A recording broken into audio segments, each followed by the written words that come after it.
Selamünaleyküm arkadaşlar. Hepiniz kanalıma hoş geldiniz. Bugün mozaik nasıl yapılacak onu size öğreteceğim. Yani göstereceğim. Bir de hani bir mozaik yaparken bunu mecbur yapmanız lazım. Eğer ki bunu yaparsanız çok güzel bir görüntü olacak. Niye yani bunu bastıra bastıra söylüyorum? Çünkü bakın şimdi şöyle bir mozaik. Bakın inceliğini görüyorsunuz. Hani neresi 2 milim 3 milim kalınlığında. Hani şu köşeler var ya. Bakın şu köşeler oval. Oval oluyor. Hani şöyle yaptığınız zaman şöyle diyelim bunu böyle döşerim. Bu da yandan mozaik devam edecek. Hani bak hep bu böyle oynamalar olmasın. Yani şöyle yılan gibi olmasın diye. Buna nasıl dümdüz böyle olacak. Nasıl böyle dümdüz bir şekilde olacak. Onu size gösterip ne lazım? Yani bu olmazsa olmaz. Bununla yaparsanız çok güzel olacak. Yani aha bu. Ben önceden kestim, hazırladım. Şu boyacıların kullandıkları köşelik var ya. Hani şunu şöyle yapacağız. Şu köşeye yapıştıracağız. Ondan sonra bunu da şu şekil yapacağız. Şöyle. Ondan sonra devam edeceğiz. Yani bunu bu şekilde yaptıktan sonra tam köşeli olacak. Tam köşeli olacağı için ondan sonra mozaikin görünüşü de çok güzel gözükecek. Hadi bunu yapıştıralım, devam edelim. Ama devam etmeden önce lütfen kanala abone olmayı, like atmayı hiç unutmayın. Çünkü biliyorsunuz bayağı bir emek veriyorum. Yani şu kanalı biraz daha yükseltelim. Daha çok erişime, daha çok öğrenmek isteyen kişilere ulaşacağız.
Nasıl oldu? Her göster yakından. Şimdi bu köşeleri görüyorsunuz ya şöyle. Artık mozaik. Şimdi bir dakika mozaiği göstereyim. Yaklaştır. Şimdi mozaiki böyle koyduğumuz zaman tam oturacak. Hani şöyle tam tamına oturacak. Ondan sonra hiçbir sıkıntı olmayacak. Yani güzel oturacak. Ondan sonra güzel yapacak. Ve köşeleri böyle tam böyle güzel gözükecek. Arkadaşlar bu tip mozaikleri yapmak için önce yani bu 4 milimlik taraf olması lazım. 4 milim. Hani 6 olmaz 4 milim. Tamam mı? Yani önce 4 milimlik tarafla yapacaksınız.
Mozaik çok ince olduğu için bunu böyle vurmayın.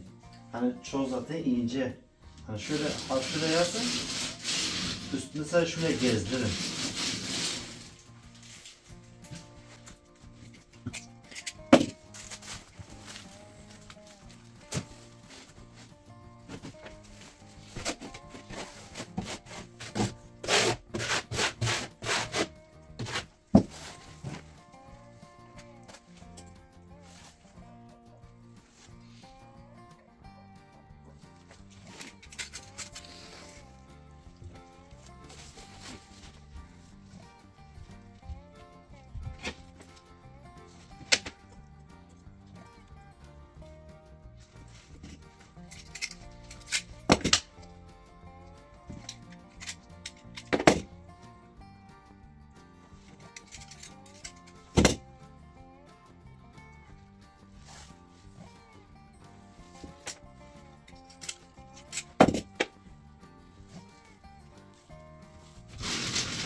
Bakın arkadaşlar bu köşeye de bakın. Böyle çok güzel bir köşe oldu.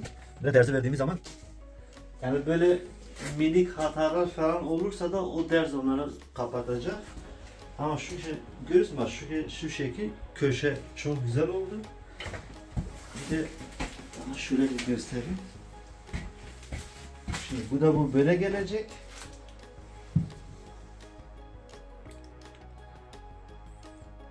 Ha bakın şu yandan da göster. Yandan göster.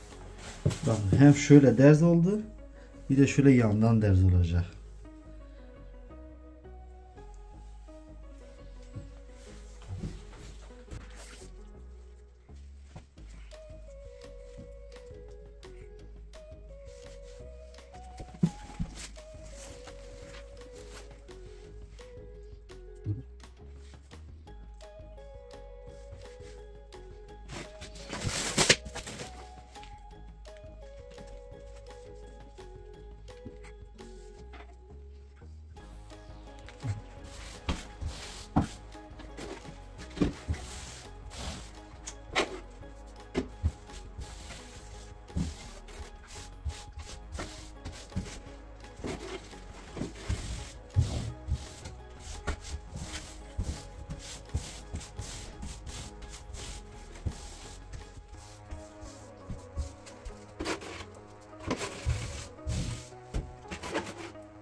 getirdim.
Evet arkadaşlar, video bu kadardır. Umarım size yardımcı olabilmişizdir. Yani bu teknikle yaparsanız yani bu şeyler bu kutu gibi çıkar. Mozaiklere dalgalı olmaz ve rahatlıkla bir iş yapmış olursunuz.